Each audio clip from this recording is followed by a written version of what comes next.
Hello, beautiful people. So I was not going to make this video, but I have to tell you because this is crazy. So I'm in the book, I'm reading my Bible, and I'm in the book of Daniel.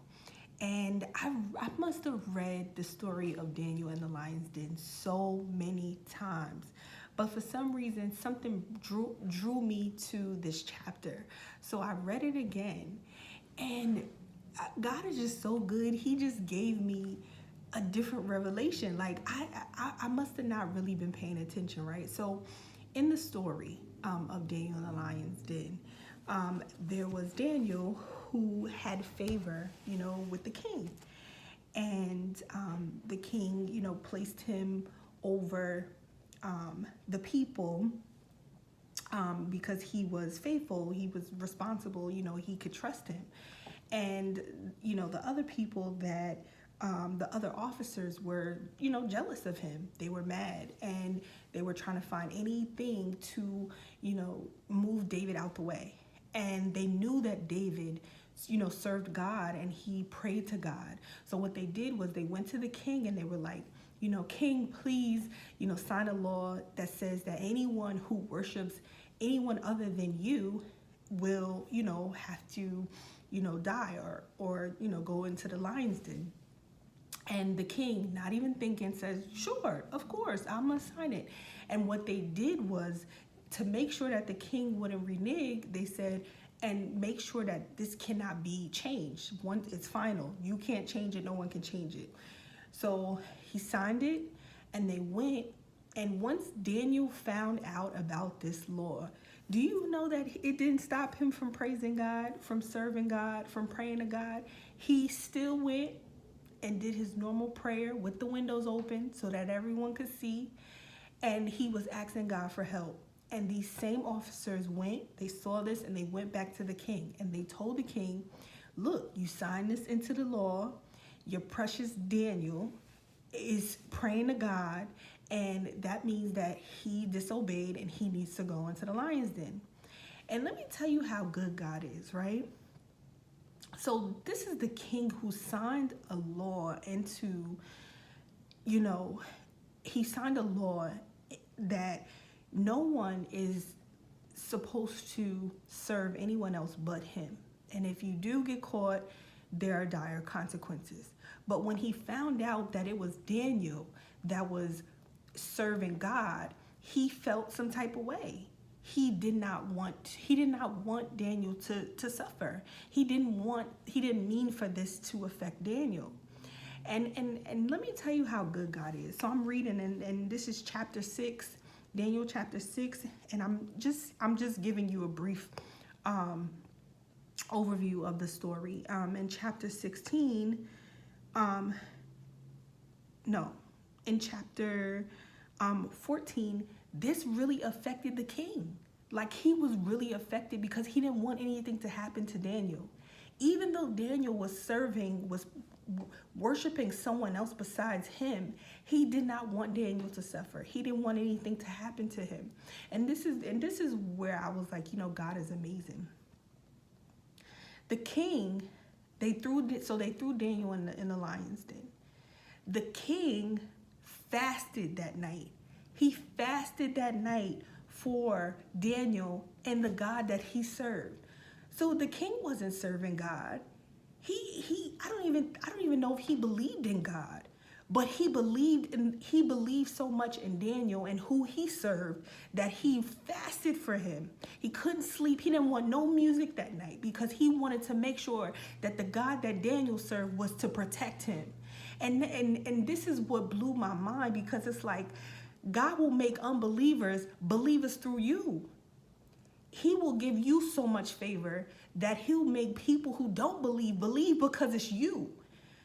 That king wasn't serving God. He wasn't believing in God, but he believed so much in Daniel and who Daniel served that he fasted. He fasted that night.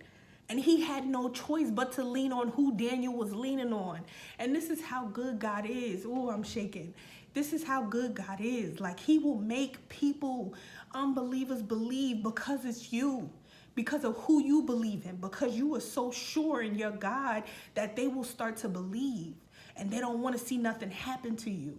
So they said the king fasted that night. He didn't want no music. He was worried. He was thinking like, God, I hope he's okay. And in that morning, the king ran to the tomb, to the den, and he opened it. He said, Daniel, are you alive? And Daniel was alive and untouched.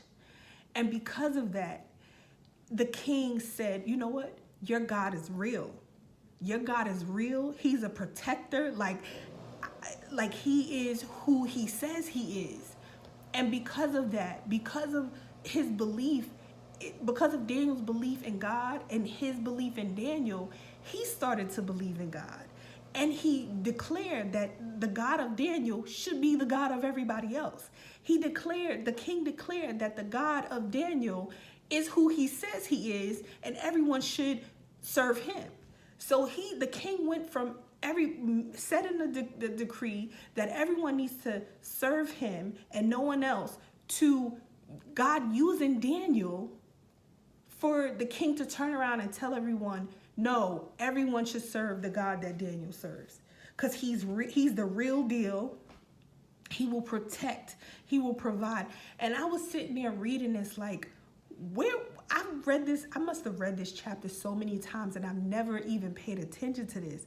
And I'm like, this is how good God is. Like, God will use you to make unbelievers believe. Like, because they have that, because of your favor. I've been in situations to where I've been placed in places that I didn't even know how I got there. I've worked with people that everyone hated, or that, didn't get along with people, but with me, they got along with me. With me, I was able to get through to people. And I know that is because of the favor of God. And it's just so amazing that God will put favor on you to make people who don't usually do something do it. He will give you favor to make people believe in who you believe in. And I'm like, it just like this, it just blew my mind. God is just so good, so I just thought I would come on and share that. Like, people watch you. People watch you. People see how you react. People who serve God, who worship God, who really believe, they might act like they don't want to hear it. They might act like they don't understand, or they don't want to hear it, or they don't see it, or they're too busy, but they watch it. Because when things like you in the den and nothing happens to you, the lion doesn't touch you, then they start to say, well, ooh, who is this person that they serving? Who is this person that kept them untouched? They came out untouched. You mean to tell me they was in there with the lion, and the lion didn't even scratch them? They didn't bite them, nothing, untouched, unscratched? Who is this person? So God will use anyone, but his favor is unlike anything I've ever seen or experienced. Like, God is just amazing. God is just amazing. So I just want to encourage you, like, God's favor is he will move mountains. God's favor is amazing. And get into the word. If you have not get into the word. Read Daniel chapter 6. Read the whole book of Daniel, but read Daniel chapter 6 in its entirety, and you will see, like, this story was amazing. Amazing that God would really use Daniel to get unbelievers to believe in him and God. God knew what he was doing. He's so intentional. He's so intentional. He used that situation and to show his strength, to show what he is capable of, and God is just going to continue to use, his people, to use his favor to show others what he can do. Take care.